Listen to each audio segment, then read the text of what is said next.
welcome to another episode of the Perfect RIA Podcast. I'm your host, Matthew Jarvis, and in this week's What Works Wednesday edition, we are here with Lewis, Diamond Consultants. Lewis and his firm primarily, and Lewis, feel free to correct me, primarily help advisors transition either from the wire to the independent, from a broker-dealer to the independent, from one RIA to the other. But kind of anytime you're moving a book of business, Lewis, that's really where your expertise comes in. Is that correct? That's correct. Thanks for having me.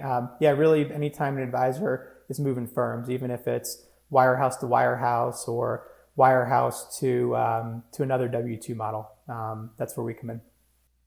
Well, let's talk a little bit about that. We have a lot of listeners who are in either the wirehouse, they're in broker-dealer models, they're in sort of more of a captive RIA model, a hybrid model. And Louis, the biggest thing that always comes up when I talk to these advisors, and I'd be curious your experience is, I would move, but compliance would eat me alive. Like if I leave XYZ firm, we won't name names, and I go off on my own, the SEC will eat me alive, FINRA will eat me alive, and that'll be game over. Is this something you hear consistently, and what actually happens? Great question. So yeah, that is one of the biggest fear points is just the dirty C word, compliance. Yes. So I don't want to deal with compliance. How do I know what to do? I don't want to get audited. So what we normally see is advisors that are breaking away from a captive model. From our own proprietary data, 8 in 10 advisors we work with will opt to plug in to some sort of supported platform. Sure. So whether that means joining an existing RIA as an independent contractor or as a partner, or hiring a platform provider. And part of the value out of those platforms is to help with compliance. Kind of takes that responsibility off the table. But for those clients that do end up doing their own compliance, it ends up not being nearly as big of a deal as they thought it would. They normally hire a compliance consultant. It's a learning curve, but it's usually not nearly as bad as someone thinks it is. And the flip side is they get to control the compliance framework versus it being controlled for them. Yeah. And I think if you've been, and again, please feel free to correct me, if you've been in any kind of model, right, a broker-dealer wire model for any number of years, you're used to a very compliant environment, right? You're used to your emails being archived. You're used to having to submit things. You're used to having to retain those. And that's really the same on the independent side. It's just now you're doing it, or to your point, Lewis, whoever you've plugged into is doing it. Exactly. I think the biggest thing is advisors that are under a broker-dealer framework, everyone appreciates that compliance is there. No one wants to go to prison. And it's a highly regulated industry. But the big difference is the application of compliance rules. So FINRA and SEC is going to be a thing across the industry. Obviously, if you're a pure play RIA, just SEC. But for instance, UBS has a policy that says, or Merrill Lynch, advisors can't like a social media post. So they can't like your brilliant LinkedIn post. They can't write their own market commentary. Obviously, that's permissible in FINRA or SEC land. But the firms interpret it in a different way. So the benefit of either running your own compliance or going to a firm that's more flexible on that side is it's going to be a program that fits you, fits your clients, and is going to be more business friendly. Yeah, I love that. I'm just trying to think if I've met any advisors who have left to the independent space that said that compliance was worse than they imagined. I'm just curious if you've had that experience. I think everybody I've talked to said really it wasn't as bad. We had Michael Henley on the show the other day, and I know that you know Michael really well, and he talked about they had an SEC audit like within months after they became their own RIA, after they left Merrill, and he said actually it wasn't even that bad. Like they came in, it was a site visit, and they just went through the things, and it wasn't a big deal. Yeah, no, usually people don't run back the other way because of compliance. It does happen where advisors that are running their own business, they run their own RIA, sometimes it gets to a point where the day-to-day minutia of running the business, compliance, HR, technology, facilities, where that starts to wear on them and they want to focus more time on client service and business development. Or I think a topic near and dear to your heart is work-life balance. And they may then opt to sell or merge or opt to hire a platform provider to take some of the middle and back office work off their plates. Let's talk about that a little bit more, right? So a platform provider or someone that you'd plug into, that'd be like a Dynasty, right? Or that's an example. These groups that have different examples, just to pick one. So would that be someone who's been in a BD wire model their whole life, so their whole career? Would that probably be a good intermediate step? Like if they're worried, hey, I'm worried about compliance, I'm worried about the day-to-day minutia, like who's going to manage HR? Sounds like that would be a good in-between or even a final step. Exactly. Yeah, that tends to be, it's a soft landing spot. I think the bigger thing is there's 1,000 steps in a project plan that need to happen. in order for an advisor to launch an independent business for the first time. So I've had advisors say, who've done it completely on their own, that none of it's rocket science. Like, it's not that difficult to negotiate a contract with Black Diamond or to figure out what a lease should look like. But it's when you have to do all of these activities, all while staying under the radar, while running your own business, while having a family and having a social life. So usually it's the real value out of the platforms. There's a lot of points where they add value, but probably the biggest is the pre-launch, where they're helping you start a business for the first time. So doing things that any small business in America has to do, 401k plans, employee benefits, et cetera. And then also more of the industry specific things like coming up with a website and your brand, making sure your book map's over. So that's the big thing, I think, is the help with the launch. And then once they launch, the value add is outsourced middle and back office, having strategic guidance, et cetera. Yeah. I want to highlight something you mentioned briefly, which was getting all this set up while being under the radar. Years ago, when I left a broker dealer to form my own RIA, they were like kind of, I don't want to say loosey goosey, but they were like, all right, well, good for you. That's like the next stage of the evolution. So while we kept things under the radar, like they didn't try to call the clients, they didn't try to retain the business, they didn't send us a cease and desist. But that's not true of all firms. And again, we don't need to name names, but some of them can become quite aggressive if you tip your hand. Hey, I'm thinking about leaving the wire or wherever. Could you talk to us a little bit more about that? Yeah, so there's nothing illegal with preparing to compete, right? So nothing wrong with taking a meeting or two and looking around, but it is pretty catastrophic if you are found out, if you are in a captive model. If you're independent and you own your data, you own your business, I'd still say keep it under the radar, because you don't want to give your broker dealer a reason not to have your back if something happened. But in a captive situation, stealth is the name of the game. So we have had situations where advisors were found out and they weren't let go because they were looking around. But all of a sudden, it's like if a cop follows you for more than 5 miles, they'll find something to get you on. It's kind of like that, and it just becomes really uncomfortable after the firm finds out. And it's very rare that they do find out, but we've had it where there's been a misfired email. A spouse said something in a restaurant. A team member who's not as loyal as they once thought wants to curry favor with management. That's the worst case. 99% of the time, it's not a problem. And if something bad does happen, there are remedies, which is let's accelerate the move, or let's just be comfortable that we've been found out, and just be really, really careful going forward. Yeah, I appreciate that insight. And so it seems like logistically it could be as simple as, so if you're going to reach out to Lewis at Diamond Consultants, right, and you're like, hey, I want to understand what this is like. This is really like from your personal computer, send a personal email to Diamond Consultants, right? This is not use your work computer and your work email, but it's not as though you have to get like a burner phone, right? Like you don't need to go full terrorist and get like a burner phone and call from different locations. I was actually just asked that right before this, Yeah. legitimately. My answer was, you don't need a burner phone. That's crazy.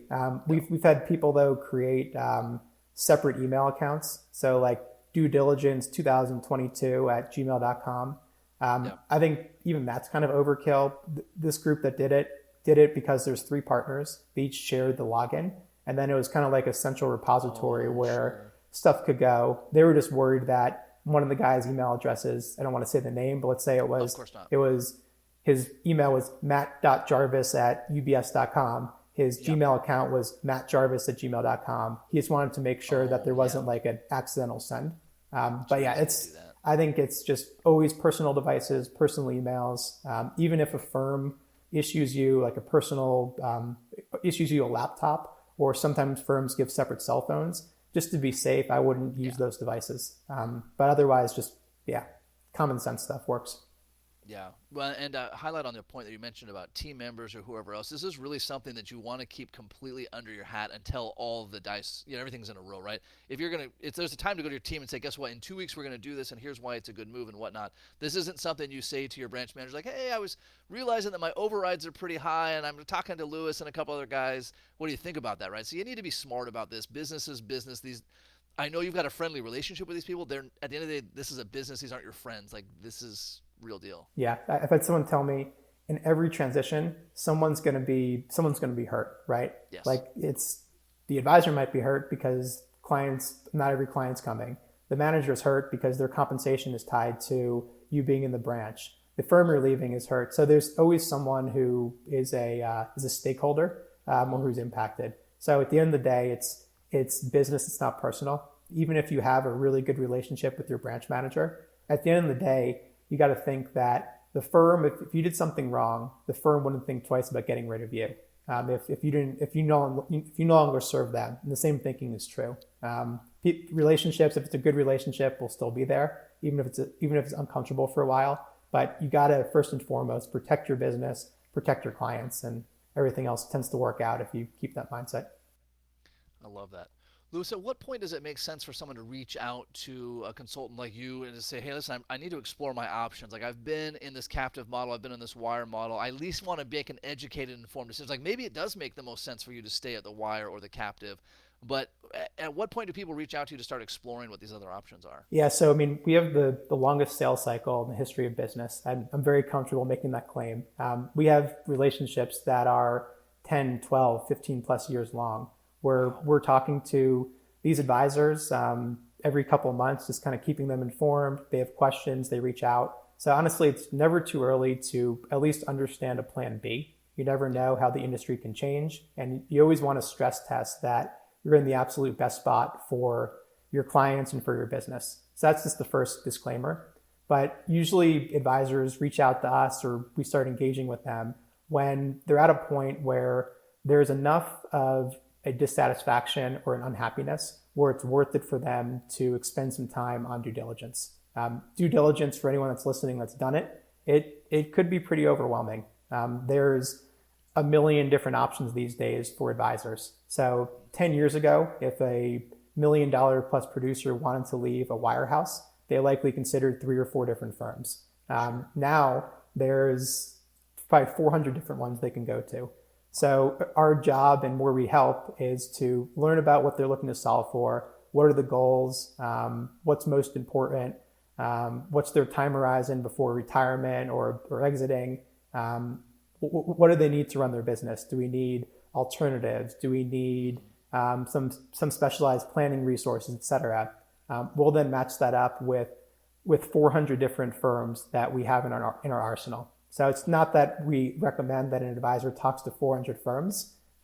We've had a couple that think they kind of need to, which is crazy. But the right due diligence is trusting us that we're doing due diligence on their behalf and coming to the advisor with a handful of the right firms that are screened and match their criteria. So short answer is best time to engage with us is like right in the beginning of the process. We help with the education. What's the difference between a fee-only RIA or a hybrid? What's an independent broker-dealer versus supported independence? How does the economics flow from one firm to another? What's my business worth?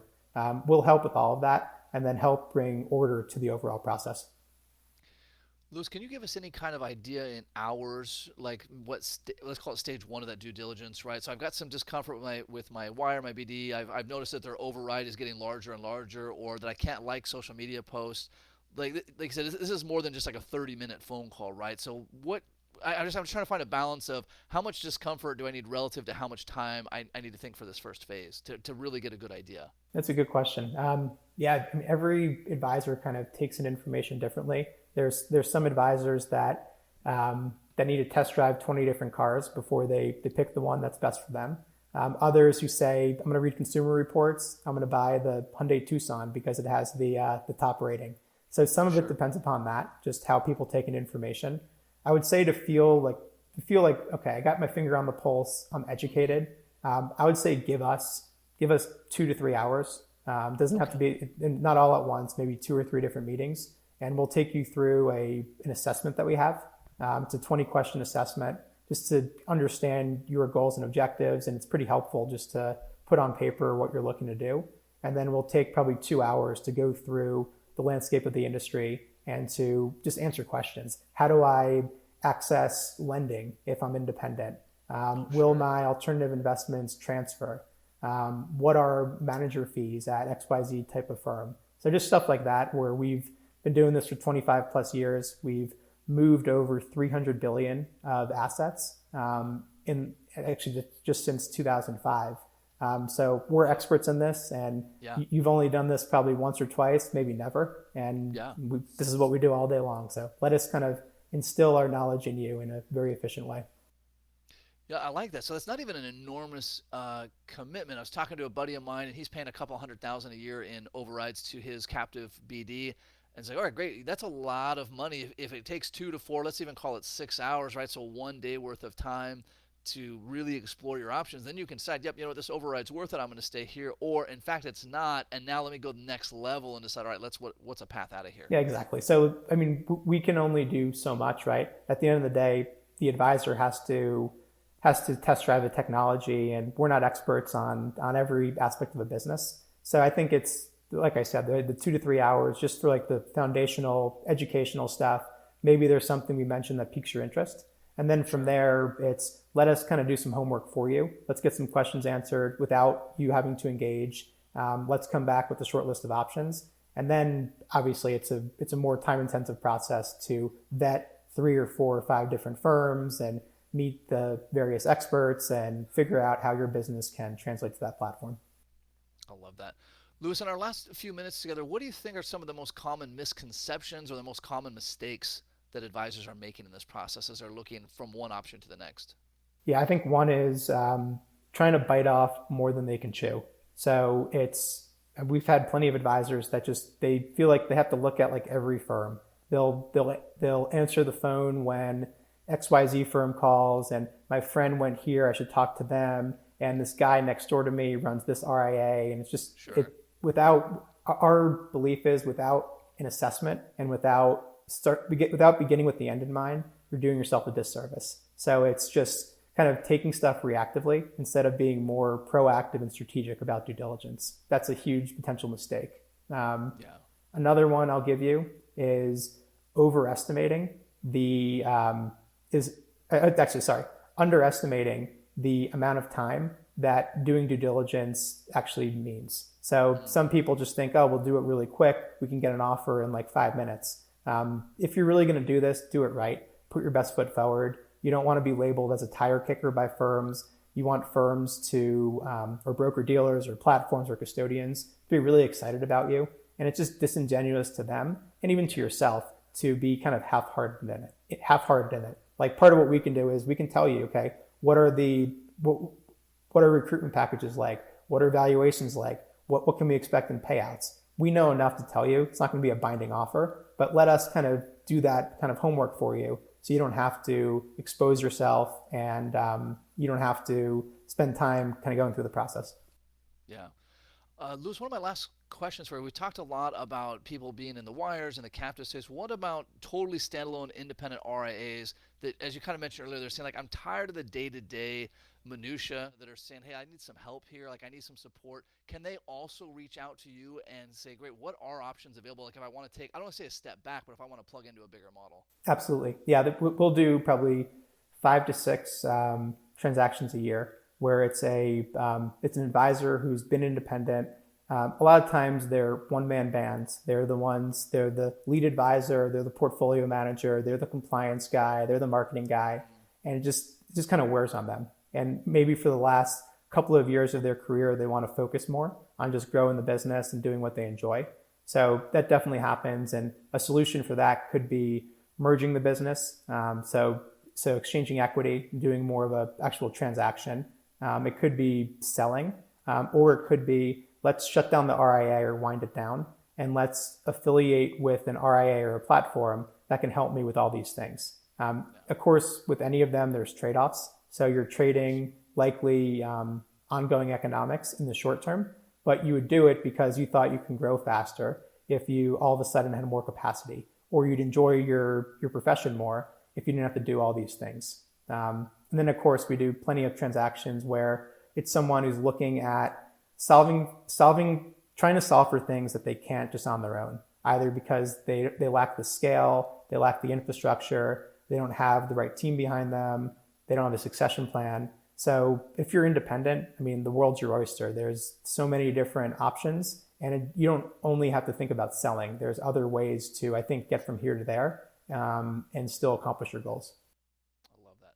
Lewis, I really appreciate your insights today. It's fun to talk to somebody, like I said, that has so much insight in these transactions. Right? You said you've done $300 billion of asset movement in the last several years. Really, to have seen a lot of this. Any parting thoughts for our listeners? Anything that they should keep in mind, regardless of where they are on the spectrum? I would say don't get too complacent. Even if you're an employee, think of your business as a business. At the end of the day, you really are running a business. For the most part, I would assume you brought in the clients yourself. You're running relatively self-sufficiently.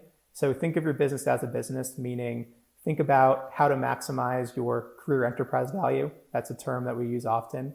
Think about how to always be doing the right thing for clients. So even if you're not in a fiduciary model, think of yourselves as a client's fiduciary and stress test that the platform you're on, the firm you're at, lets you do the best possible work for clients and that you're doing everything in their best interest. So I think as long as you keep your eye on the ball that way and don't just kind of let change happen to you and you're on offense, you'll be in a really good spot because then you're always in control. I love it. Well, Lewis, thank you so much for your time today. Of course, anybody that's got questions for Lewis, and I think to your point earlier, you need to know what your options are. And so, wherever you are at on the spectrum of independent, wire, RA, whatever that is, reach out to Lewis or someone similar and find out, all right, what are my other options? Of course, Diamond Consultants, you can find them online. The Mindy Diamond Independence Podcast, a lot of great resources there as well. Thanks, Matt. Appreciate it. Perfect. And also, Lewis, thanks. we're free of charge to advisors. So all this expertise, you don't have to pay us. We're paid by hiring firms or platforms. So it's all good. I love it. Well, Lewis, thanks for your time. And to everyone listening, happy planning.